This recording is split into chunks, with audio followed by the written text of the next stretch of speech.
Spam Vlog again! For today's video, meron tayong... Ano tawag dito? Nag-crave kami ng ano, ng mga... So, actually ito... Yung mga typical na hinahanda pag almusal talaga. Meron tayong... fried na talong. Sige, lapit mo. Fried na talong, nilagang okra, hotdog, yung dilis na maliliit, tuyo, daing, tsaka daing na galunggong, tsaka tinatang galunggong.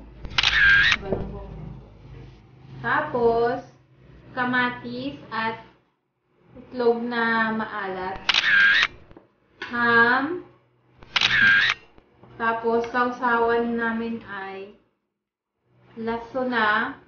O, yung sibuyas na maliliit. Sibuyas na maliliit. Tapos, meron siyang Hinalo namin kamatis, tsaka bagoong. Ayan. At suka.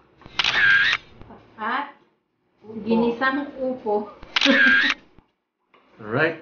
So, nag-crave kami ng ganito kaya samahan nyo kami ngayon, guys. Sa mga nakakamiss ng mga ganito, only in the Philippines. Matitikman nyo yung mga fresh na ganito. So, come on guys. At masarap kumain ito pag nakakamay. Hingi po ako ng permiso ha, magkakamay po ako. Kasi itong mga ganitong ulam. Ulam? Ulam. Itong mga ganitong ulam. Masarap itong magkamay. Ang sarap ito.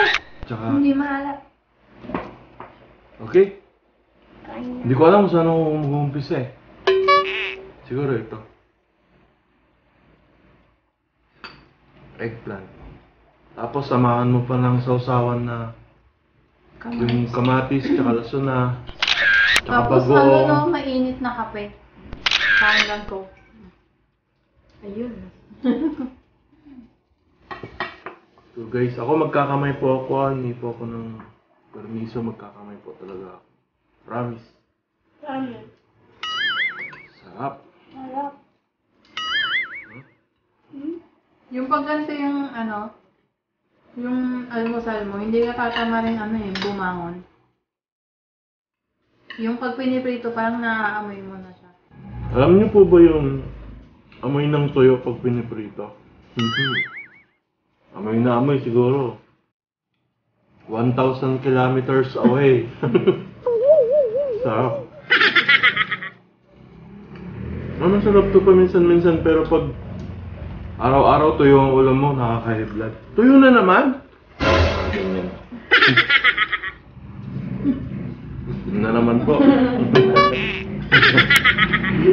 Ganyan yung bata yan. Pag yung nagugustuhan niya yung pagkain niya, sumasayo yan habang kumakain. Yung baby yan, no? Gumaganyan yan eh. Alam niyo guys, pag ganito, masarap to sa bukid. Sarap kumain ng ganito. Ilalim ng puno, no? Sa ilalim ng punong mangga, tapos papag. O kaya maglagay ng ano? Daon ng saging. Daon ng saging. The best. The best.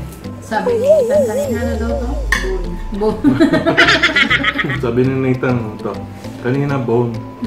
Yung mga dilis po na maliliit. Sila yung pinsan ko. Pag nagbabakasyon sila rito, shout out Alex, Julius, si Kuya Angelo, tsaka si Efrain, tsaka si Ninong, tsaka si Ninang. Huh? Unfortunately, si Ninong nasa heaven na.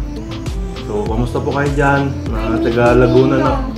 Mga taga Laguna na kamag-anak po namin. Etong ganito, pag nagbabakasyon sila rito, bumibili sila ng pagkarami-raming ganito. Isasangag dito, kaya isasangag, lalagyan ng konting mantika, tapos lalagyan ng brown sugar. Tapos papapakin lang. Pagkarami-rami, ubos. Dapat kaya pag kumakain ng ganito lang. Nagkakamay ka. Hawak mo yung isda mo. Para naman tatakbo pa yung isda. Yung iba, parang huwag dumabas eh. Ako, O kaya sa may ano, kumain ka sa beach, ganito, sa gilid ng dagat. Ang nakakamiss ng mga ganito, yung mga kababayan natin sa ibang bansa. May mga nabibili naman ganito doon, pero iba raw talaga yung lasa. Siguro matagal ng, maaaring matagal ng stock. Dito kasi ano, no, fresh talaga lahat. So malasa, iba yung lasa. Pero ba mag-open ng topic, okay? Saglit lang. Yung ano po,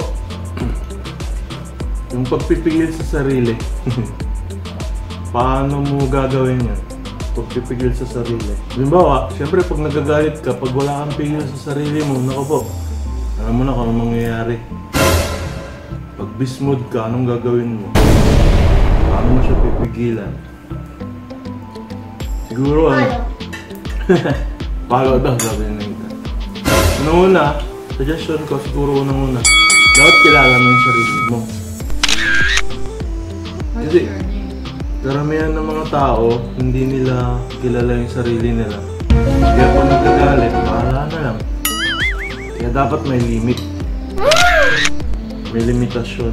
May limit. Dapat magalit ka yung ganitong level lang. Hindi yung binubuhat mo na yung kama nyo, inaampas mo dun sa asawa mo.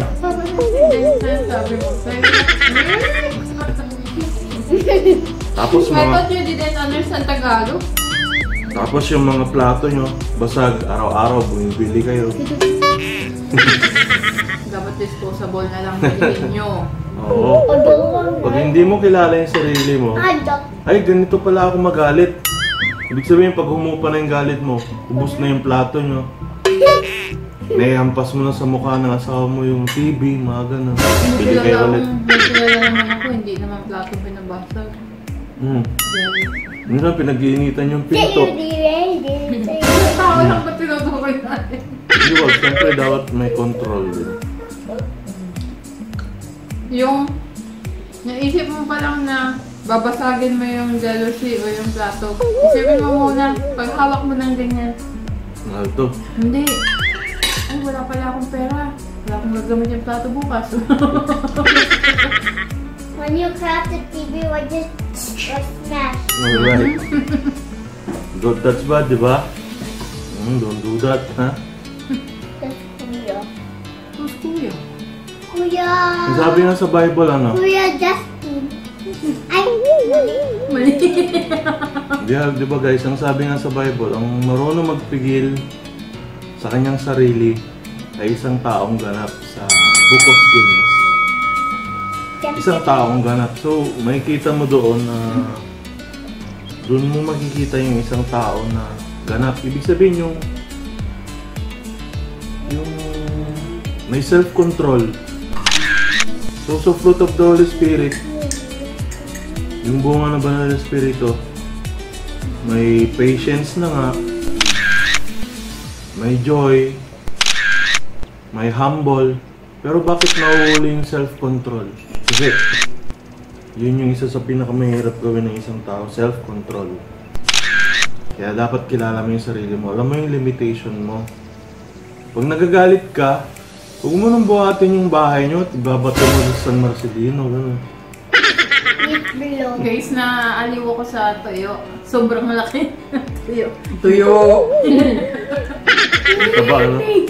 Guys, hope may napulot po kayo doon. Dapat kilala natin yung mga sarili natin. Kaya pag nagalit tayo ng gano'n, buwasan na natin yun. Buwasan. Thank you. We will live peace and harmony without breaking the law. Itong ano, talong, pag sinusaw mo sa ano, sa kamatis tsaka lason, ha? Sarap. Ano sa Ilocano yung talong? Tarong. Tikman natin yung basa. oh my goodness. Basa. Nanap ko pa saan yung basa dyan. Basa sa suka. Sarap. Tuyo. Hey guys, anong paborito nyo rito? Oh my goodness.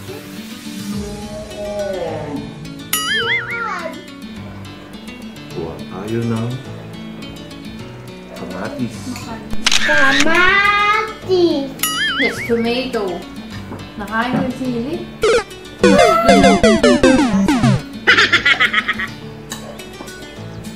Baka yung sili matamis. Sabi nila kasi yung sili, ang paganang kumain. Ewan ko, bakit yung iba mas maganang kumain pag nakakamay?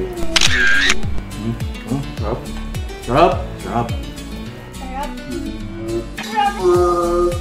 Masarap talaga pag ano, yung sama-sama kumain. Sarap. Ano ang technique? Pag busog na pero gusto mo pang kumain.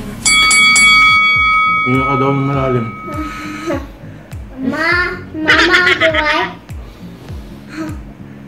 Yan, kain mo ulit. Ma, do I? Tapos ang lutong pa. Sarap.